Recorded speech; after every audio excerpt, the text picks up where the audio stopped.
Welcome, Commanders. This is Brightwood from Oracle Station, bringing you our crew analysis for Phlox from the Star Trek series Enterprise. Star Trek Fleet Command brings us Phlox in the third and final arc of Enterprise during the month of March in 2024. Phlox, our Denobulan doctor, is our final epic officer of the Enterprise arc, and he brings us some interesting abilities. Let's run through his crew configuration and see what Phlox could do for our gameplay. Phlox is an epic officer. His division is Science, and his faction is Federation. His in-game group is Enterprise NX-01. Phlox joins the Enterprise NX-01 on its maiden voyage to assist with sustaining Klang, the Klingon courier, in their trip to return him to Kronos. His captain's ability is Chain of Command. This means equipping him in the captain's chair will give us no benefits. This does seem very fitting for Phlox, to not have a captain's maneuver. His character never appeared to aspire for leadership in any way, and he was quite happy in his medical profession. His officer ability is Denobulan Threat Response. On combat start, Phlox reduces the opponent's critical hit chance by 45% for 8 rounds. This is going to reach 100% at rank 5 or Commander. This does not work on Armadas. This is an interesting officer's ability, especially for the character they decided to put it on, Phlox. I guess that this puffer fish look that Denobulans get when they feel threatened probably could startle your opponent, reducing their critical chance. I can already think of a few hostile types and the potential in PvP this ability has. This really looks like it could be a counter to Honor Guard Worf's ability, increasing critical chance. Below the deck, Phlox's ability is Specimen Catalog. Phlox increases the efficiency of charging the Borg Cube's cutting beam by 1%. This is going to go all the way up to 100% at rank 5 or Commander. Phlox's below the deck ability is a little interesting.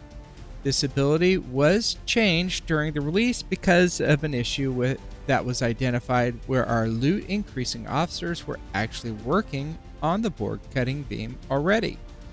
Initially, Phlox was supposed to increase the loot payout for your Borg cutting beam. I actually do like this change for them because it does help reduce the amount of time it takes grinding with the Borg cube, because you can actually charge your cutting beam sooner. Because Phlox is an epic officer, he will have 3 ATA traits, and those traits are Doctor, Charismatic, and Charming. All of these ATA traits seem fairly fitting for Phlox. I do find the Charming a little bit humorous personally, but it still seems to fit his character. This is going to be a high-level review of Phlox ATA traits. To really understand the value of Phlox for your ATA needs, you'll want to review the ATAs he is eligible for and determine their value to you. You can do this with the amazing tool put together by Stewie Doo and Loop. The link to the tool is in Oracle Station's Discord. Now, let's start with the Doctor's trait. There are 9 officers that have the Doctor's trait, and one of them, of course, is Phlox. There are 8 ATA missions that we will use the Doctor's trait on. 3 of these missions will adjust based upon your operations level. These ATA missions are: Address the High Council. This is a rare ATA mission, and its key stat is Attack. Its duration is going to be 1 day, and its rewards are away team credits, and on a critical, you'll get Klingon credits. Emergency Evacuation. This is one of the ones that will adjust at operations level 30. This is an uncommon ATA that is based off of your defense stat. It goes only 8 hours, and the rewards are Federation Reputation, and at critical, you will get Federation credits. And at operations level 30 and above, you will get an additional service awards to your primary rewards. Field Operatives. This adjusts at operations level 20. This is an uncommon ATA that its key stat is attack. It runs for 2 days, and its primary rewards for Ops 20 and under are recruit tokens, and for operations over 20, you will get premium recruit tokens. On a critical, you will get either officer shards for below operations 20 and an uncommon officer shards at operations 20 plus. Observing Culinar. This is a rare ATA mission, and it's based off the key stat of health. It's a 2-day ATA, and its primary rewards are Federation Reputation and Service Awards. On a critical, you will get Federation credits. Peacekeeping Initiative. This is the 1-day version. It's a rare ATA with a key stat of defense and runs again for 1 day. Its primary rewards are premium recruit tokens and service awards, and on a critical, the rewards will be Morio shards. Peacekeeping Initiative 3-day version is also a rare ATA that uses the key stat of defense as well. Again, it's 3-day duration, and you will get primary rewards of premium recruit tokens and service awards. And when you critical this ATA, you will get Uhura shards. Rustai Ceremony is a rare ATA with the key stat of health. It's a 3-day ATA, and you will receive Klingon credits and service awards for the primary rewards, and on a critical, you will get Klingon G3 ship blueprints. And finally, we have Rescue Attempt. This one is going to scale with your operations. This ATA adjusts at the ops level and is an uncommon ATA.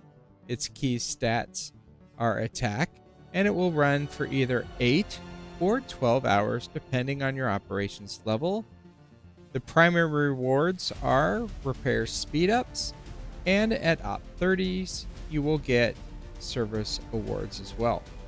On critical, your rewards will be an additional grouping speed ups. There are some very good ATAs here. I'm always a fan of ATAs that give us faction credits and reputation, because they definitely will help us in our progression and acquisition of faction ships. Some people will definitely be interested in the crew shards as well, especially lower operations commanders. But we still have 8 other officers that have the doctor trait. So from this single ATA trait, we will not be able to decide if we want to invest our trait XP into Phlox. Charismatic trait has 10 total officers, including Phlox. There are 9 ATA missions that use the charismatic trait, and those missions are Cultural Exchange. This is a rare ATA mission that uses the key trait of defense. It's a 3-day mission, and its primary rewards are Federation credits and service awards, with a critical reward of Federation G3 ship blueprints. First Contact. This is an epic ATA mission with a key stat of health, and its duration is 2 days. Its primary rewards are Federation Rep and Service Awards, with a critical reward of Federation credits. Form Trade Agreement. This is an uncommon ATA with the key stat of health. It is a 1-day ATA. The primary rewards are away team credits, and the critical reward is platinum. Host Ambassador, a common ATA with the key stat of attack and a duration of 1 day. Its primary rewards are officer XP and service awards with a critical reward of platinum. Peace Treaty. This is an epic ATA with a key stat of defense. Its duration is 5 days. Primary rewards are Ultra Recruit tokens and service awards. The variant will give us either data or crash shards, and variant B will give you pike shards. Research and development. This is a rare ATA with the key stat of defense, and its duration is 1 day. The primary rewards are away team credits, and a critical will get you Federation credits.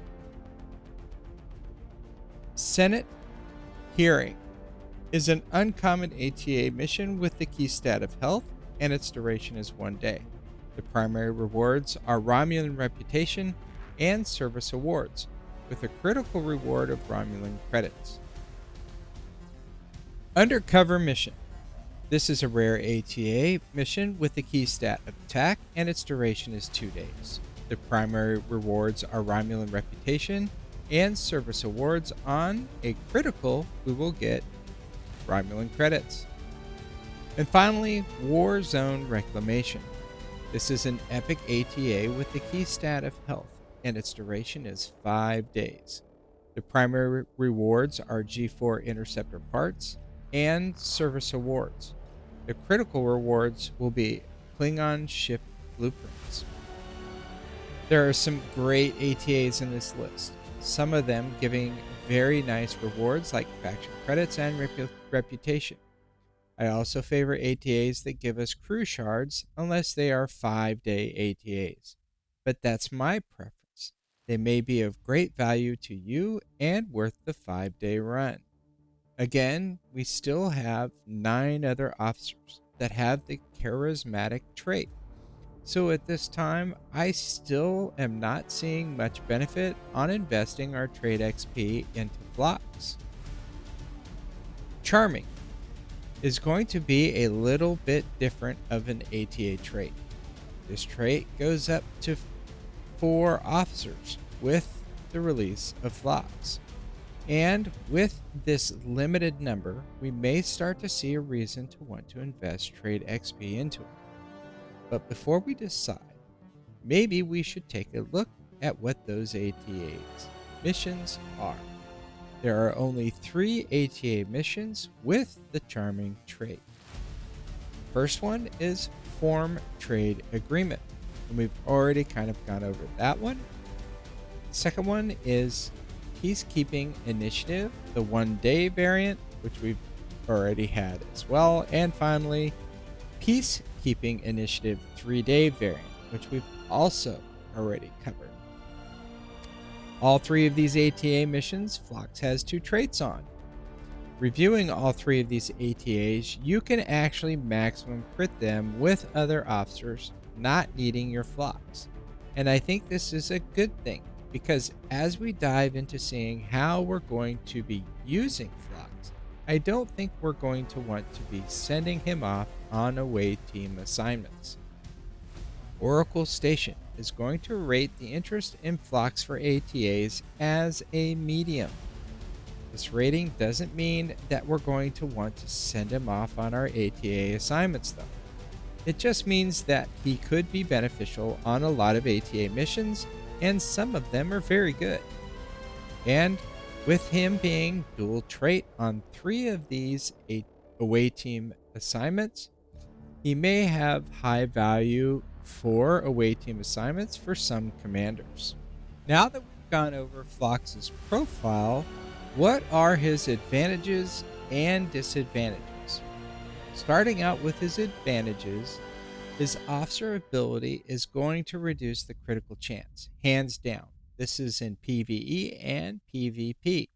It only doesn't apply against armadas, and I'm going to guess assaults as well. His officer ability lasts for up to 8 rounds. And his officer ability triggers on combat starts. There are no other triggers or dependencies to worry about. Below the deck, the ability reduces the cutting beam charge.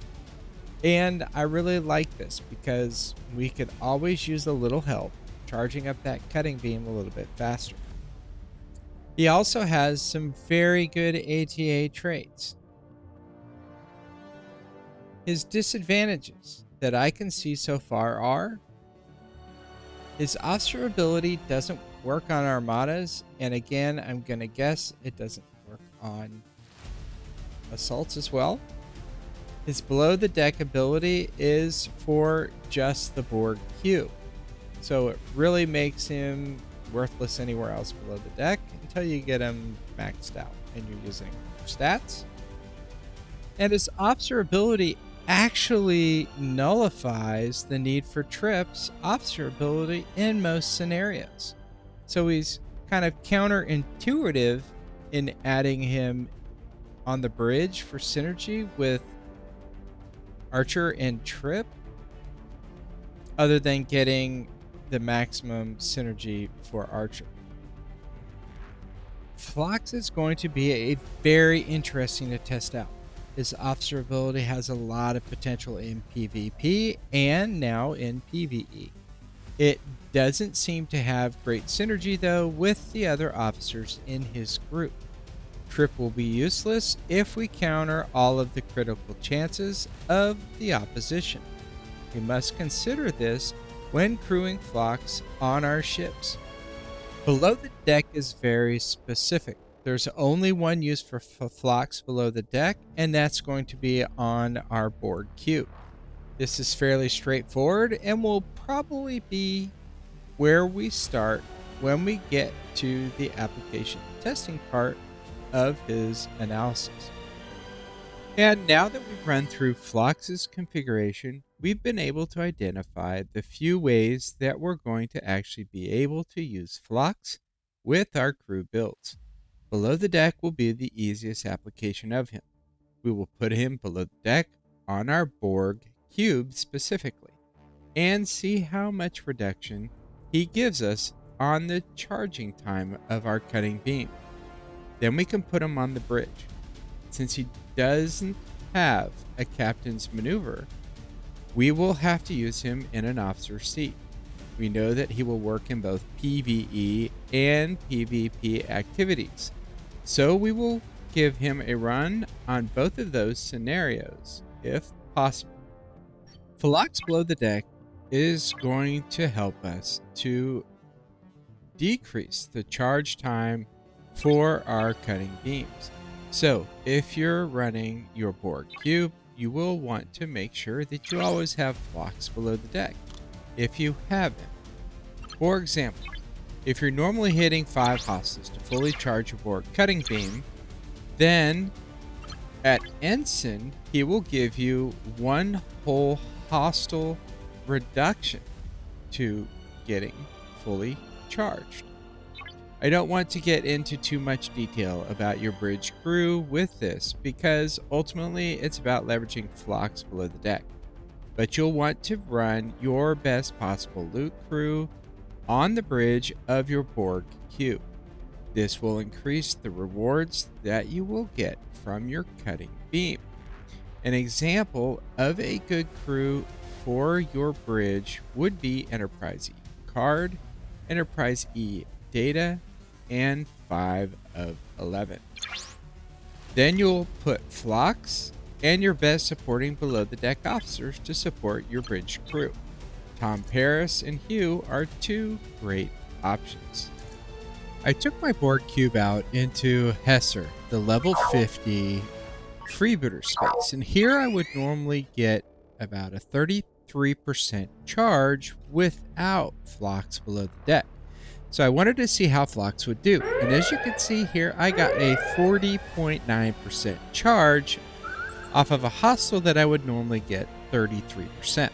If we do the math here, that does equal to a 20% increase in the charge of my Borg cutting beam. So this is actually really nice. And because of this, going from a 33%, where it would normally take me 352s, I could now hit 252s and a 51 to fully charge my Borg cutting beam. In our PVE grinding, Phlox can be extremely helpful. He's going to reduce the critical chance of your hostile target to practically nothing. This has potential, especially against some of the newer hostiles that have been recently introduced that actually have buffs that increase their critical chance. Phlox will be able to mitigate this increase and potentially reduce it even more. The downside is that if you have a critical damage reducing officer on your crew build like Trip, if your opponent does not generate critical attacks, then Trip has nothing to reduce and becomes dead weight on your crew build. So consider this when leveraging Phlox on the bridge.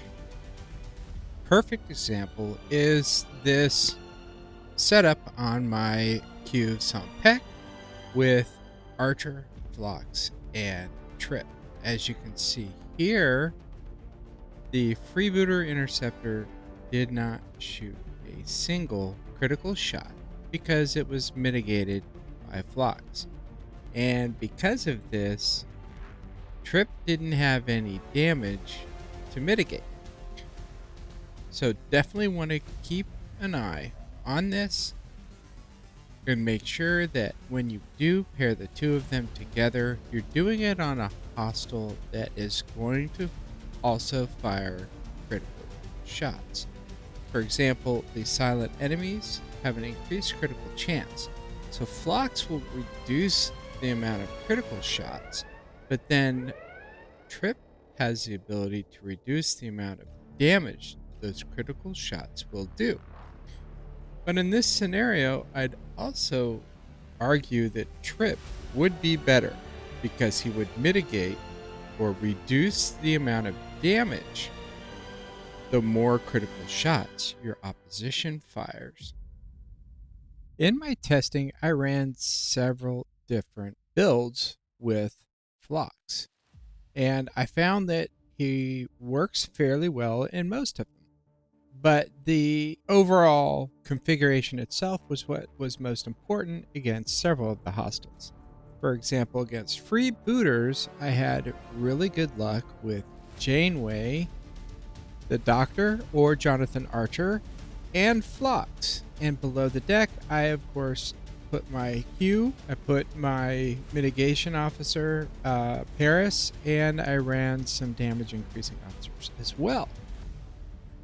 I also had fairly decent luck with Phlox against the silent enemies, but not as good as I did running Trip in this specific crew configuration, which was with Janeway, the Doctor, and Trip. And what I did is I replaced Trip with Phlox.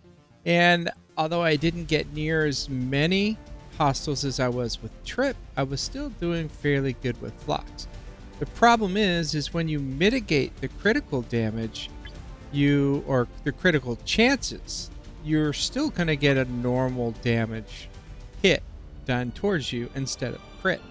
Whereas if you run somebody like Trip, who reduces the critical damage, if you do take a critical shot, you have the chance of actually reducing that to less than a normal hit. Overall, taking less damage and giving you the opportunity to kill more hostiles. Grinding for my dailies, I dropped Phlox in next to Enterprise Picard, Enterprise Data, and this did very well in preventing any critical shots from the faction hostiles that I was grinding. Again, this was great, no criticals, but Trip may have been better here in helping reduce the amount of damage and increasing the number of hostiles that I would be able to eliminate per hull.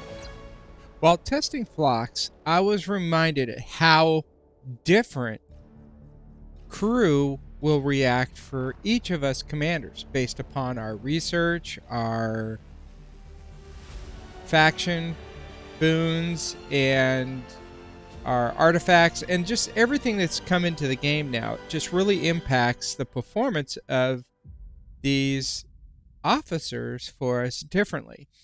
And the biggest thing that made me realize that was with testing crew against the Xindi aquatics. Now, there's some very good crews out there, and they behave differently for every other commander. And what I was running was a crew that I found that worked very well. I was able to actually get a lot of hostiles and do a lot of damage, and this was for an event. And that crew that I was running happened to be Jean-Luc Picard, Beverly, and Trip Tucker. Now I was getting significant number of hostiles and getting some very good points towards the damage event for the NX. But as I started testing Phlox and throwing a few different versions out there and talking to other commanders to see what results that they were getting with their crew builds, this is where that realization of how important testing is for every officer or every commander out there to actually go out and test their officers. In the end, I ended up running Jean-Luc Picard, Beverly, and Phlox with Torres, Hugh, and Kim below the deck. This netted me the best return on the number of hostiles, and therefore for each hull run on my ship, the most points. So again, remember, you really need to go out, you need to test these officers out and find that niche crew build that's going to work best for you in your particular scenario. These are really just to give you kind of a foundation and a starting point to find the best fit for this officer for you. Phlox will be our direct counter to Honor Guard Worf when it comes to PvP. Some of us already have research and other bonuses that can reduce a player's critical chance to 0. But for those of us that don't, Phlox has a good opportunity of reducing our opponent's critical chance. And if they are running Honor Guard Worf, you can actually mitigate the bonus that he provides towards critical chance. So I actually see a lot of potential leveraging him in our base defense, but in ship to ship, it will be subject to our opponent's ships and crew. In this example, the Rataran is actually running our more traditional or the new meta for PvP crewing, and that is going to be running Carol Freeman. And then we have Lorca, who's going to help Freeman's abilities proc. And then we have Honor Guard Worf to increase the number of critical shots, which of course is going to increase the amount of damage that the Rataran does. But what we have here on our Dideridex is the same synergy crew meta, but instead of Honor Guard Worf, we're now running Phlox, and Phlox is going to directly counter Honor Guard Worf. Now, this is going to take away any shots from the Rataran. It's actually just going to reduce the Rataran to shooting standard shots, but that's going to greatly reduce the amount of actual damage that the Rataran is going to put out.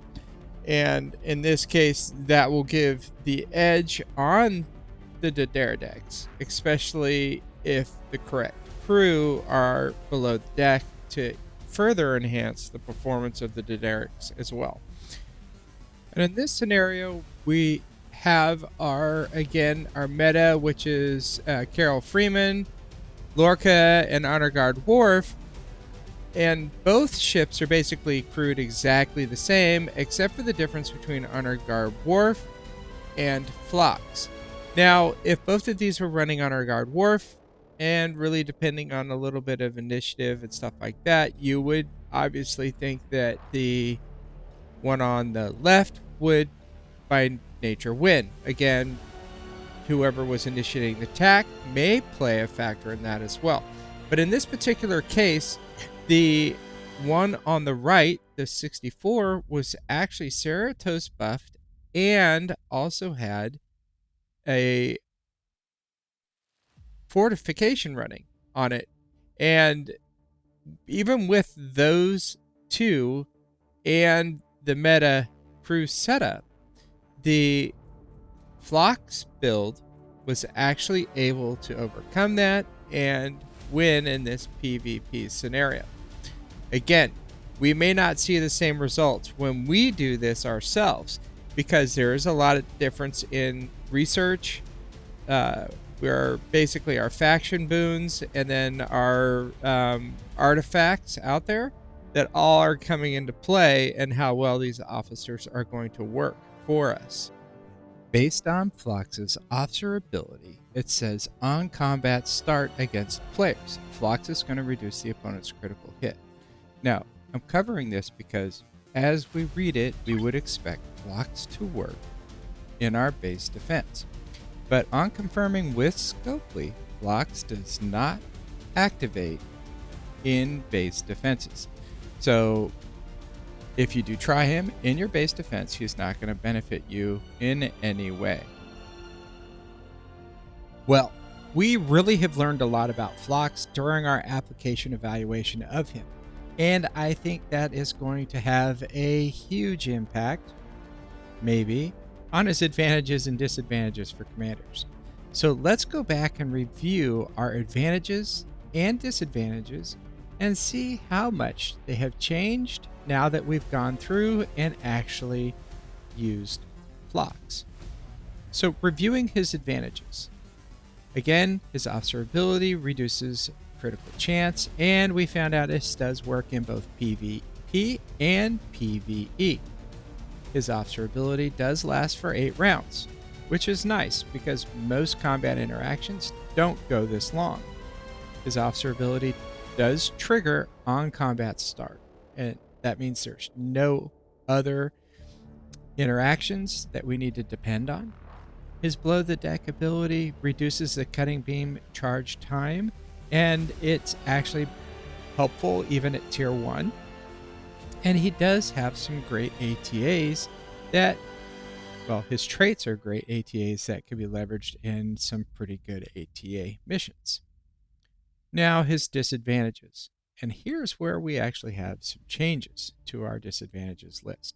His officer ability does not work on armadas. And we found out that his officer ability won't trigger during our base defenses either. I'm kind of disappointed in this, even though I do have a lot of other bonuses that will reduce a commander's critical chance down to 0 when they're attacking my base. I think that some lower end commanders really could have leveraged this in their base defenses. His below the deck ability is just for the Borg cube, and that's just kind of it, right? We've got no other place to use him other than if we were trying to stack her below the deck because maybe we maxed Phlox out.